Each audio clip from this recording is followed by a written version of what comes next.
I don't want to hurt anybody's feelings. I don't know if feelings are going to be hurt. Why have a case right over here? It's called.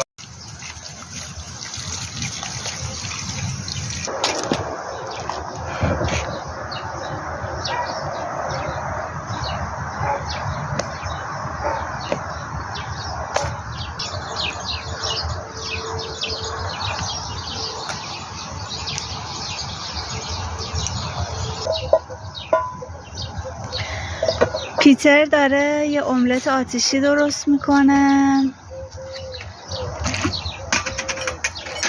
پیتر جان خیلی دوست دارم. منم خیلی دوست دارم.